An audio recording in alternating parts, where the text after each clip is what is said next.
श्री रामपुर नाम के गांव में मोना नाम की एक बहुत ही सुंदर लड़की थी। वो अपने माता पिता के साथ रहा करती थी। उसके पिताजी रमेश एक बड़े कंपनी में काम किया करते थे और माँ सुशीला घर की भागदौड़ संभाला करती थी। मोना को आइसक्रीम खाना बहुत ही पसंद था, इसीलिए उसके माता पिता हमेशा परेशान रहा करते थे। एक दिन मोना के लिए संजय नाम के लड़के का रिश्ता आता है। लड़का पढ़ा लिखा होने के साथ साथ गुणी और सुशील भी था। संजय अपनी माँ शारदा के साथ मोना को देखने आता है। तभी रमेश जी, आइए आइए, बैठिए। नमस्ते। आइए ना बहन जी। नमस्ते सुशीला जी। आपको यहाँ आने में कोई तकलीफ तो नहीं हुई ना? जी नहीं, हमें आने में कोई तकलीफ नहीं हुई। सुशीला बहन, लड़की को बुलाइए ना। मैं तो लड़की को देखने के लिए कब से बेताब हूँ। जी शारदा जी, अभी बुलाती हूँ। ऐसा कहकर सुशीला मोना को आवाज देती है। मोना, बेटी मोना। जैसे ही मोना बाहर आती है, सभी उसकी ओर देखने लगते हैं। मोना दिखने में बहुत खूबसूरत थी। संजय मोना को देखता है तो उसे देखता ही रह जाता है। उसे मोना बहुत पसंद आती है। मोना सबके सामने आकर चाय नाश्ता देती है और उनके सामने बैठ जाती है। उसे देख शारदा, बेटी यहाँ हमारे पास बैठो। मोना शारदा के पास बैठ जाती है। शारदा मोना से कुछ बातें करती है। तभी घर वाले मोना और संजय को अकेले बात करने के लिए भेज देते हैं। संजय मोना से, जी आपको क्या काम करने में रुचि है? वैसे तो मैं सभी काम करती हूँ, मगर मेरा सबसे फेवरेट काम है ऑफिस का काम। मुझे ऑफिस का काम करना बहुत अच्छा लगता है। और आपको खाने में क्या पसंद है? मुझे खाने में तो आइसक्रीम बहुत पसंद है। मैं सुबह शाम आइसक्रीम खा सकती हूँ।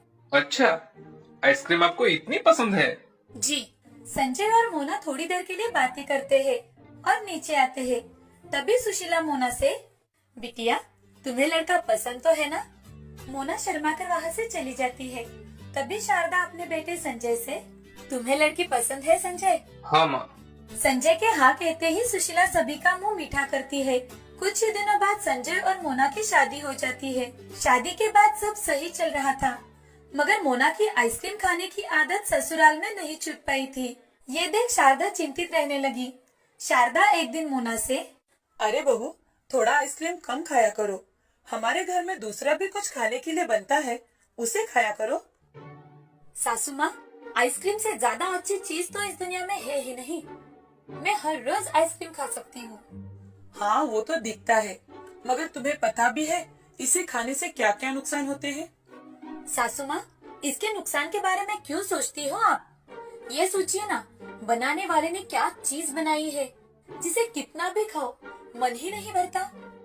बहू, जब तुम्हें जुकाम, मोटापा या फिर सिर दर्द होगा ना, तब पता चलेगा। जबकि तब देखेंगे सासू माँ। मैं तो इस दुनिया में आइसक्रीम खाने के लिए ही आई हूँ। मैं तो हर रोज आइसक्रीम खाऊंगी। तुमसे तो बात करना ही बेकार है। जाने दो, मैं मेरा काम करती हूँ। शारदा वहाँ से चली जाती है। शारदा बेचारी आए दिन अपने बहू को बहुत समझाती है, मगर मोना उसकी बातों पर ध्यान ही नहीं देती और अपनी सास की बातें टाल देती थी। उस पर किसी भी बात का कोई असर नहीं होता था। वक्त बीतते जाता है। धीरे धीरे मोना के दांतों में दर्द शुरू हो जाता है, मगर मोना उस बात पर ध्यान ही नहीं देती और आइसक्रीम खाती रहती है। धीरे धीरे उसका वजन बहुत बढ़ जाता है। उसका बढ़ता हुआ वजन देख संजय एक दिन मोना से, अरे मोना, जरा खुद की ओर तो देखो, कितनी मोटी लग रही हो तुम। संजय जी, आप और आपकी मम्मी हमेशा मेरे पीछे ही पड़े रहते हैं। मैं इतनी सी मोटी क्या हो गई? आप तो मुझे बहुत बोलने लगे हैं। मैं तो हर रोज आइसक्रीम खाऊंगी। मोना, तुम्हें आइसक्रीम खाना थोड़ा कम कर दो, नहीं तो तुम्हें शुगर और हार्ट की बीमारी हो जाएगी। आप खामखा ही इतना डर रहे हैं। मुझे कुछ नहीं हुआ है। अरे मोना, मैं तो तुम्हारे अच्छे के लिए कह रहा हूँ ना। आप मेरी टेंशन मत लो, मुझे कुछ नहीं हुआ है। ठीक है, चलो मैं ऑफिस जा रहा हूँ। जी। संजय ऑफिस के लिए निकल जाता है। मोना दोपहर के समय आइसक्रीम खाते हुए सीढ़ियों से नीचे उतर रही थी। तभी उसे अचानक से चक्कर आ गए और वो सीढ़ियों से नीचे गिर जाती है। सास मोना को इस हालत में देखकर बहुत डर जाती है। वो जल्दी से संजय को फोन करती है और खुद मोना को उठाकर अस्पताल में लेकर चली जाती है। थोड़ी ही देर में संजय अस्पताल में पहुंच जाता है। डॉक्टर उसकी जांच पड़ताल करके उसके कुछ टेस्ट करते हैं। उस टेस्ट में डॉक्टर को मोना का शुगर लेवल बढ़ा हुआ दिखाई देता है। ये देख डॉक्टर बाहर आते हैं। तभी संजय डॉक्टर से, क्या हुआ डॉक्टर साहब, मेरी पत्नी ठीक तो है ना?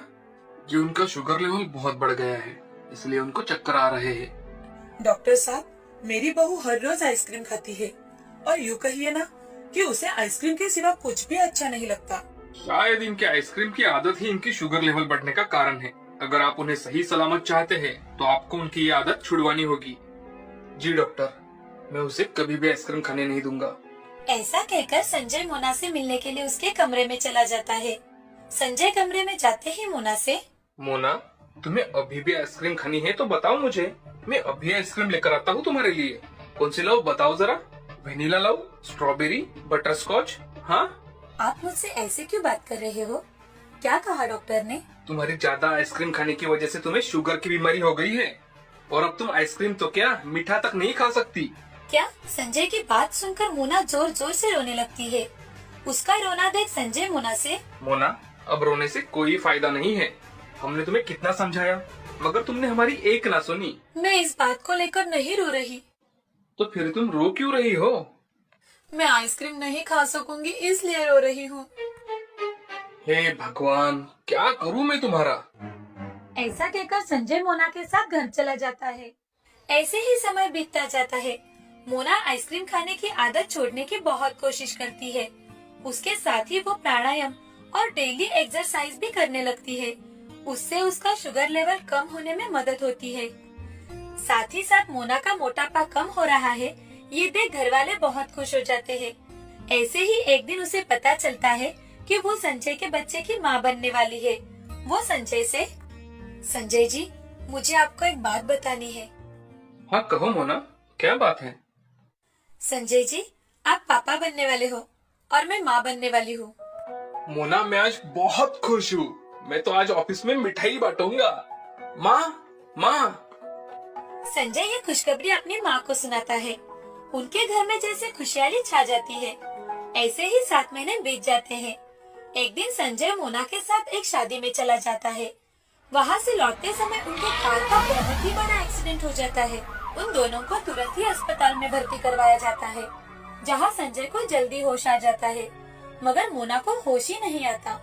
उसकी शुगर की बीमारी की वजह से उसकी कंडीशन क्रिटिकल बन जाती है। तभी संजय डॉक्टर से, डॉक्टर, मोना की तबीयत कैसी है अभी? उनकी तबीयत तो थोड़ी क्रिटिकल ही है। वो प्रेग्नेंट होने के कारण उसकी तबीयत ज्यादा खराब हो गई है और शुगर की वजह से उनकी ब्लीडिंग थमने का नाम ही नहीं ले रही।